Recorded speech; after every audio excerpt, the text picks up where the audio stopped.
Vous êtes-vous déjà demandé pourquoi vos prières se sentent faibles, comme si le silence du ciel et l'enfer sont non bottrés?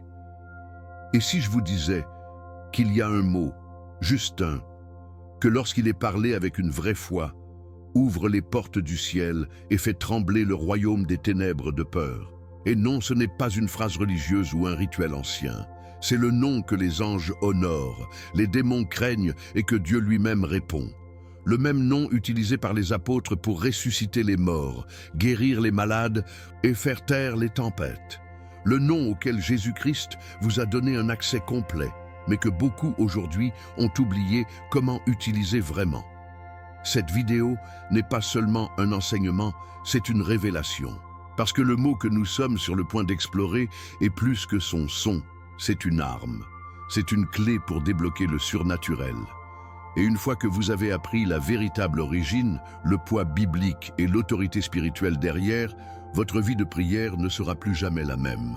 L'ennemi a fait des heures supplémentaires pour garder ce mot hors de votre bouche, parce qu'il sait que lorsque vous le comprenez, quand vous le croyez, lorsque vous le déclarez avec foi, ces bastions commencent à tomber. Aujourd'hui, ce silence se termine. Alors laissez-moi vous demander, êtes-vous fatigué des prières impuissantes? Êtes-vous prêt à secouer l'atmosphère lorsque vous parlez? Ensuite, vous devez regarder cette vidéo jusqu'à la fin, parce que la vérité sur ce mot pourrait simplement transformer toute votre marche spirituelle. Et quand vous découvrez ce que Satan sait déjà, vous comprendrez pourquoi il essaie de vous fermer la bouche depuis si longtemps. Restez avec moi, parce que ce n'est que le début. Et si je vous disais qu'il y a un seul mot qui peut ouvrir les portes du ciel et secouer le fondement même de l'enfer, cela semble dramatique, non? Mais ce n'est pas une métaphore, c'est une vérité spirituelle qui traverse profondément les pages de la Bible. Imaginez un mot qui fait agir les anges, les démons fuir et le paradis lui-même pour répondre. Ce n'est pas un chant mystique ou un code ancien, c'est un mot que Jésus-Christ lui-même a utilisé, celui qui a vécu les apôtres et celui qui porte une autorité divine lorsqu'elle est parlée dans la foi. Tout au long de l'Écriture, nous voyons des moments en disant le bon mot au bon moment à changer la réalité, les mers séparées, jeter des démons et même ressusciter les morts. Donc, la vraie question est, pourquoi ne l'utilisons-nous pas plus souvent? Et pourquoi Satan tremble-t-il chaque fois qu'il est déclaré avec conviction par un véritable enfant de Dieu? Cette vidéo ne va pas simplement vous dire ce qu'est ce mot. Nous plongeons profondément dans son origine, comme il a été utilisé dans toute la Bible, et pourquoi il reste l'outil le plus puissant de la guerre spirituelle aujourd'hui. Vous apprendrez pourquoi la foi n'est pas seulement un sentiment, c'est une force. Et lorsque cette force est activée avec ce mot, c'est comme lancer un missile spirituel directement dans le camp ennemi. La Bible nous dit dans Romains 10, 13, « Tous ceux qui appellent le nom du Seigneur seront sauvés. » Mais remarquez quelque chose, cela ne dit pas ou ne souhaite ni ne croit même silencieusement. Il dit l'appel. Il y a du pouvoir dans le discours. L'acte de déclarer ce mot dans la foi envoie un message directement au paradis, et l'enfer le sait. Jésus n'a pas simplement prêché avec de belles paraboles, il a utilisé cette parole avec autorité. Quand il se tenait devant les démons, les tempêtes et même la mort elle-même, ce mot portait l'essence de qui il est. Et ce qui est fascinant, c'est que ce n'est pas le mot lui-même qui détient le pouvoir magique, c'est l'autorité derrière. Autorité qui vient directement de Dieu, enracinée dans la foi, soutenue par la promesse des Écritures et scellée par le sang de l'agneau. Satan n'a pas peur des mots vides. Il ne tremble pas à cause de la façon dont vous criez ou du nombre de fois où vous répétez une phrase. Il tremble quand ce mot est prononcé de quelqu'un qui connaît sa puissance, quelqu'un rempli du Saint-Esprit et ancré dans la vérité. Vous avez probablement entendu des histoires de gens qui, dans les moments les plus sombres, dans les accidents de voiture, dans les cauchemars, face au mal, ont crié ce mot et tout a changé. Ce n'est pas une superstition, ce n'est pas une coïncidence. C'est un alignement divin, parce que lorsqu'un enfant de Dieu parle avec la foi, il fait écho au rythme cardiaque même du ciel. Ils rejoignent un refrain spirituel qui remontent aux prophètes, aux apôtres et à Jésus-Christ lui-même. La foi ne consiste pas à être bruyant, il s'agit d'être aligné. Et lorsque votre cœur est aligné sur la parole de Dieu, ce mot devient une arme, une clé, un bouclier et une épée. Alors, restez avec moi, parce que ce n'est que le début. Nous allons débloquer non seulement ce qu'est ce mot, mais aussi comment vous pouvez commencer à l'utiliser dans votre marche quotidienne avec Dieu, dans votre vie de prière, dans des moments de peur. Dans les batailles spirituelles, vous ne saviez même pas que vous vous battiez, et surtout, comment l'utiliser avec l'autorité que Jésus-Christ voulait. Parce que lorsque vous savez dire ce mot d'un lieu de relation, pas la religion, vous commencez à voir à quel point le royaume des cieux est réel, et à quel point l'ennemi est déjà vaincu. Allons plus loin. Alors maintenant, nous le révélons, la parole qui secoue le royaume des ténèbres et ouvre les portes du ciel n'est autre que Jésus. Pas seulement un nom, mais une déclaration, une force spirituelle, un sceau divin. Philippiens 2, 9, 11 dit « Par conséquent, Dieu l'a exalté au plus haut lieu et lui a donné le nom qui est au-dessus de chaque nom, qu'au nom de Jésus devrait s'incliner, dans le ciel et sur terre et sous la terre. » Ce n'est pas une exagération poétique, c'est la vérité spirituelle. Chaque genou. Cela signifie que les anges, les humains, les démons, toutes et tous ceux qui existent répondent à ce nom. Pas par peur du son, mais par reconnaissance de l'autorité. Parce que derrière ce nom se trouve la plénitude de la foi, l'intégralité de l'Évangile et la souveraineté inébranlable de Dieu. Vous voyez, Jésus, ou Yeshua en hébreu, signifie littéralement « Yahweh sauve ». Donc, chaque fois que vous dites son nom, vous proclamez le salut, vous invoquez la délivrance, vous alignez votre esprit avec le but du ciel lui-même. C'est pourquoi les apôtres n'ont pas simplement enseigné. Ils ont guéri, ont chassé des démons et ont fait des miracles au nom de Jésus. Acte 3, 6 montre que Pierre, déclarant à l'homme estropié à la porte du temple, au nom de Jésus-Christ de Nazareth, walk. Et l'homme a marché, non pas parce que Peter avait des pouvoirs magiques, mais parce qu'il avait confiance en un nom soutenu par l'autorité divine. Le même nom que vous et moi avons accès aujourd'hui.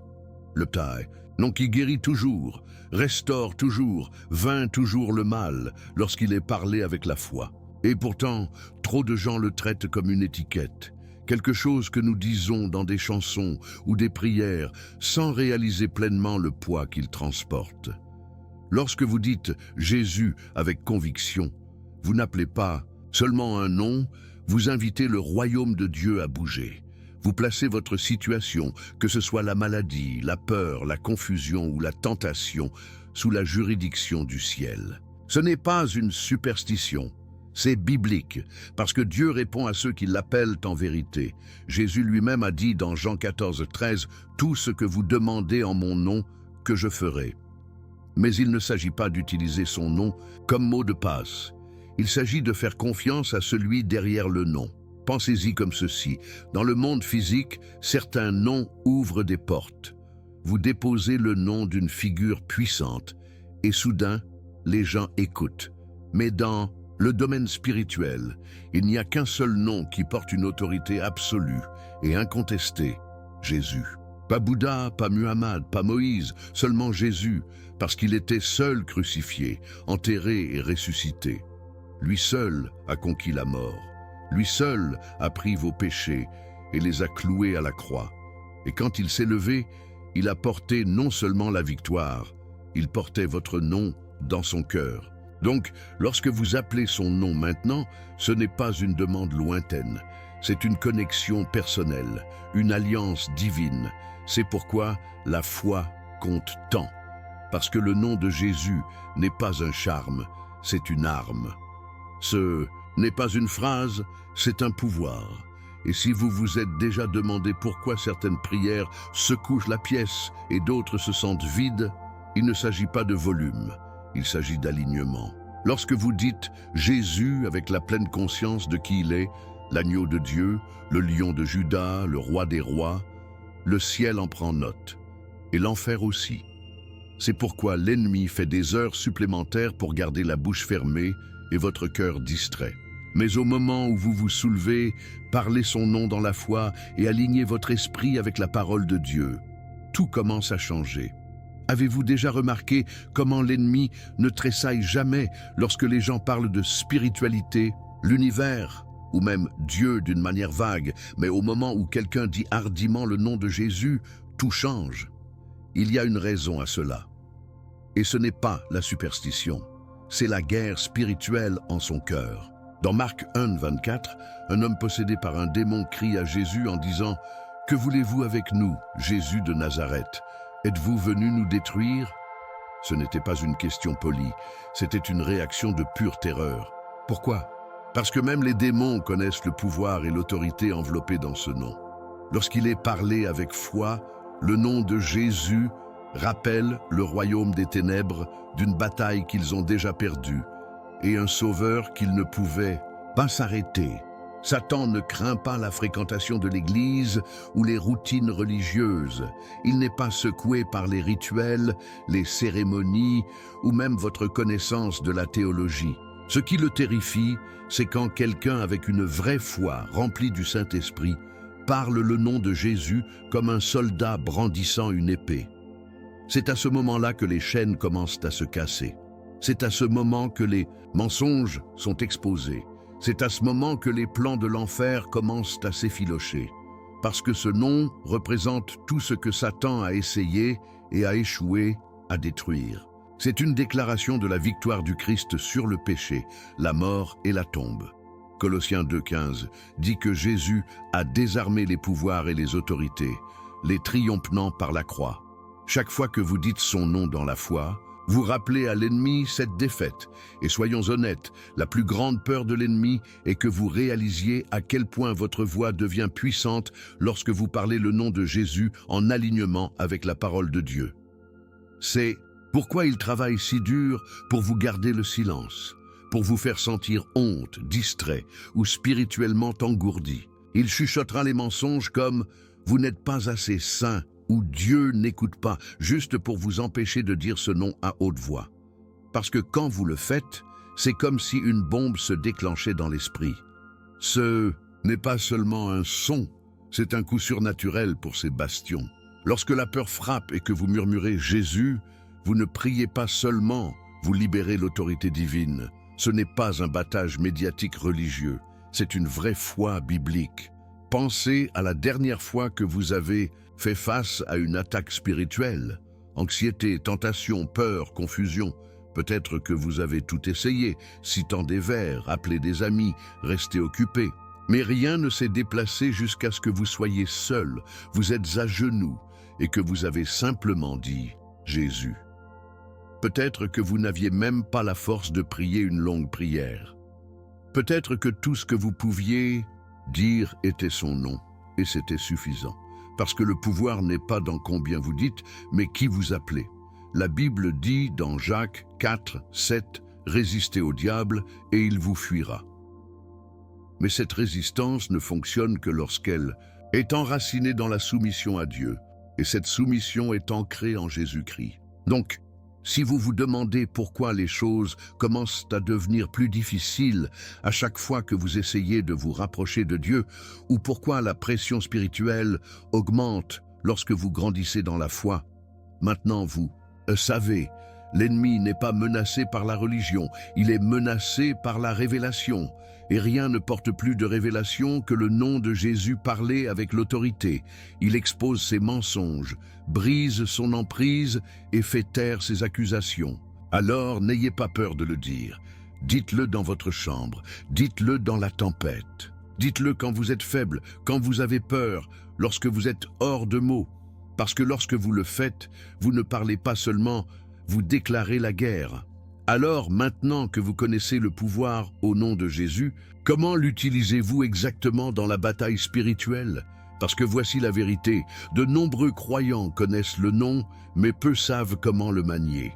Éphésiens 6, 10, 17 décrit toute l'armure de Dieu, vérité, justice, foi, salut, la parole de Dieu, mais le nom de Jésus est l'autorité derrière tout cela.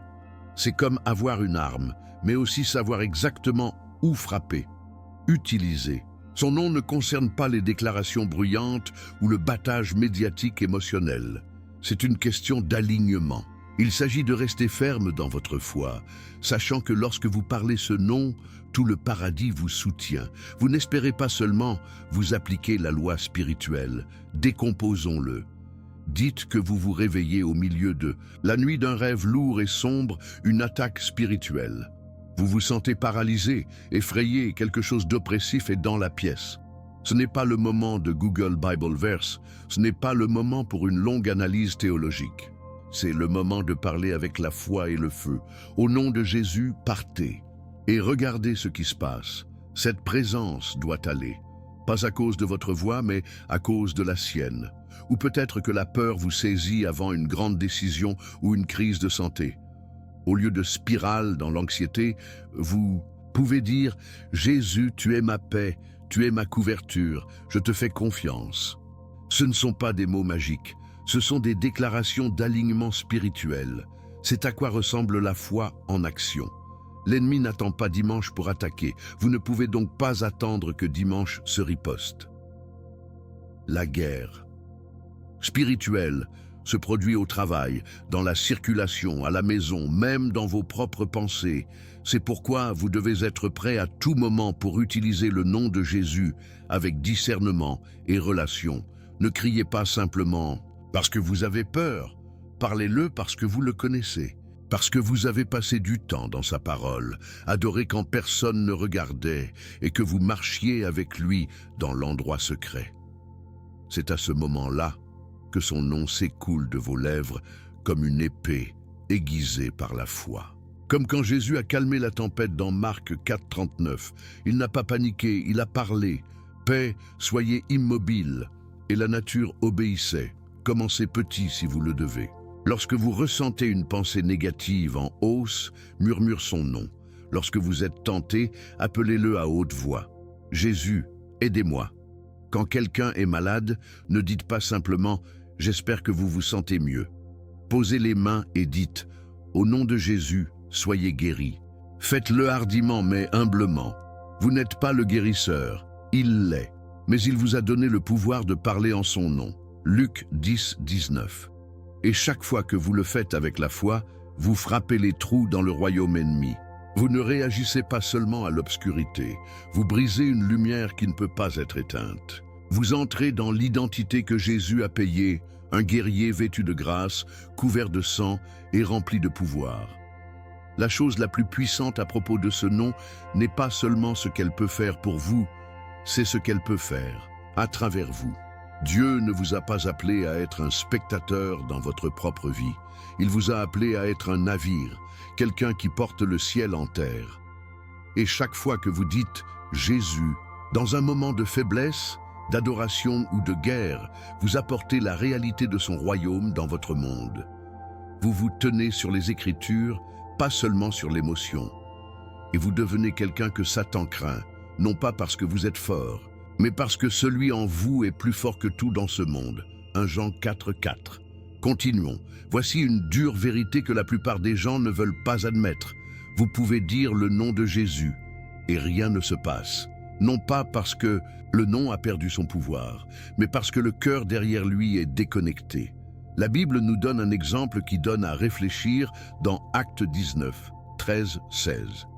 Un groupe d'hommes, les fils de Séva, a tenté de chasser un démon en disant « Au nom de Jésus que Paul prêche, je vous ordonne de sortir. » Mais le démon a répondu « Jésus, je sais, et Paul, je reconnais, mais qui êtes-vous » Et puis il les a attaqués. Ils ont parlé le bon nom, mais ils n'avaient aucune relation, pas de foi, aucune autorité. Cette histoire n'est pas seulement dramatique, c'est un avertissement. Le nom de Jésus n'est pas un sort, ce n'est pas un raccourci, c'est sacré. Vous voyez, l'enfer n'est pas impressionné par les discours religieux. Vous pouvez chanter le nom Jésus dans chaque chanson d'adoration, porter le t-shirt, publier des vers en ligne, mais si votre vie est loin de lui, l'ennemi le sait. Et pire, vos mots perdent leur impact. Ce n'est pas une question de performance, c'est une position. Êtes-vous en Christ ou juste autour de Christ? Êtes-vous rempli de l'esprit ou familier simplement avec la langue de l'Église? Parce que, lorsque le nom de Jésus devient de routine, une phrase que vous jetez sans révérence, elle perd son poids dans votre bouche. Le diable n'a pas peur du bruit, il a peur de l'obéissance ointe. Et c'est quelque chose que personne ne peut simuler.